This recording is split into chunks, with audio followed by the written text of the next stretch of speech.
All right, welcome to another episode of the Sales Story and a Tip podcast. My name is Fred Diamond. I'm glad that you're here.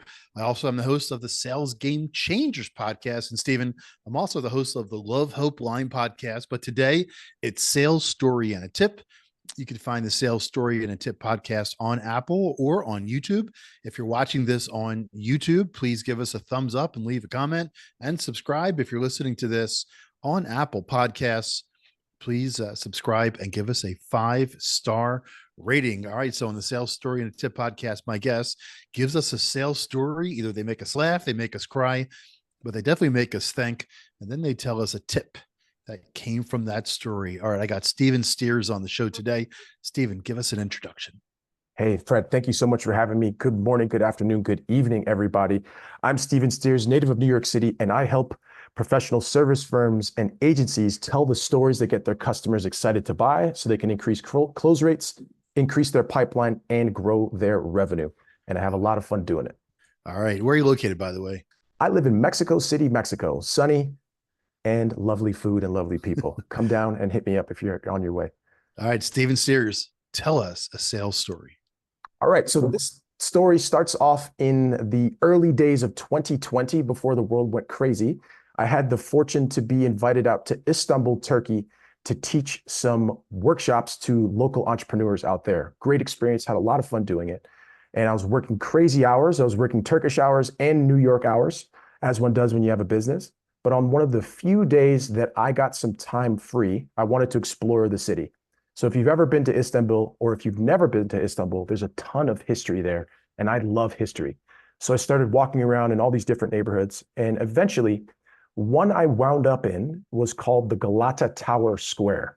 So the Galata Tower was built, I want to say, in like the 500s or sometime around then, and it served a ton of different purposes throughout the history of the city. It was a dungeon. It was a lookout tower for fires. And it's one of the tall peaks that you can see that's been around for a very long time in the city.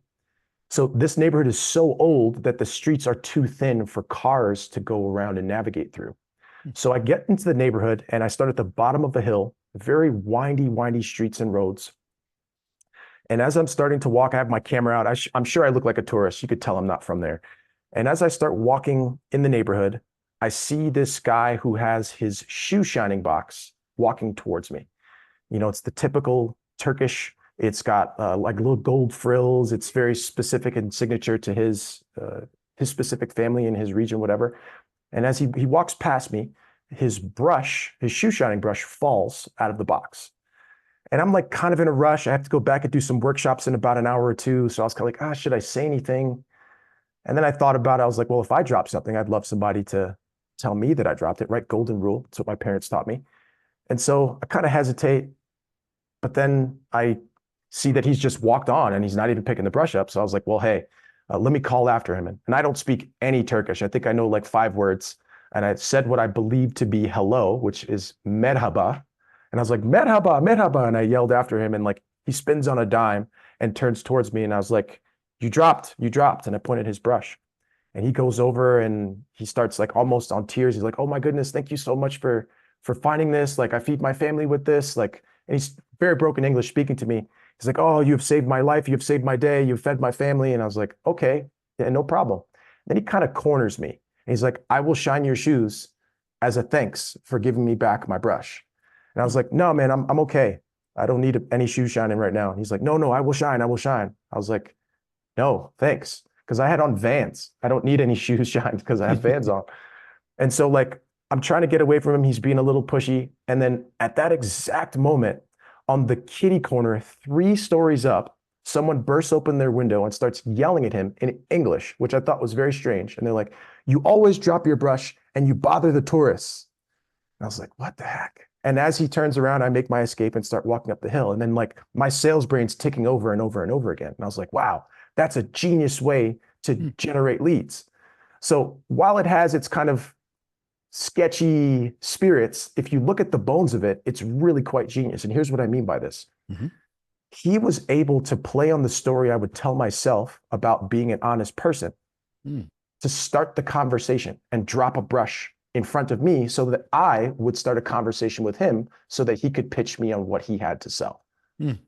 Now, I don't like the way that he did that because it's manipulative. But if Right. we take that and put that into our own way of thinking about sales, lead generation, and starting conversations, how can each of us drop a brush in front of our clientele, in front of our audiences and the right people to get them to pick it up and come towards us to start a conversation? And Mm. that I think is just absolutely brilliant, absolutely genius. And it's probably one of the more fun ways I've seen street vendors start a conversation. And so that is my sales story. That's a great story. We talk all the time. We want people to, one of the hardest parts of sales is that you have to almost invariably do the outreach. And a lot of people have trepidation about outreach, making phone calls, even to customers that they have a good relationship with, because they don't want things to go, astray or askew. But whenever that we can do the outreach, or the customer can do the outreach to us, we're always at an advantage. That's a great story. And That's I'm me also finished. curious too about the person who Yeah. was watching this. If that was part of it, I kind of wonder if maybe that person was part of the quote unquote shtick, if you will, but then again, you left. So it wasn't a very good part of it. So Stephen, give us a tip that My would tip pick you for here, that. my tip here is really take a step back. I think the market's changed a lot. What worked last year or 2 years ago on LinkedIn or in anything else, I bet you can tell it's not working the same way.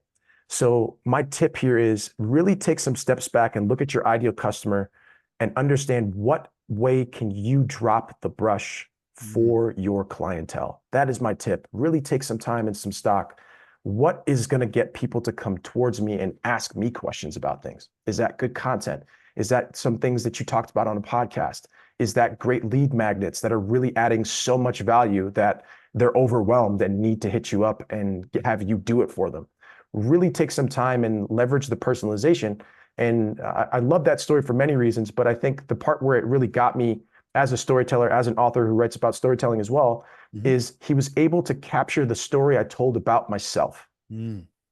And if you could do that with your clientele and the specific audience that you serve, you are Yeah. really doing something different, something valuable, and you don't have any competition for that because everybody else is talking about themselves in respect to how they serve their clients. So that is my Wow. tip.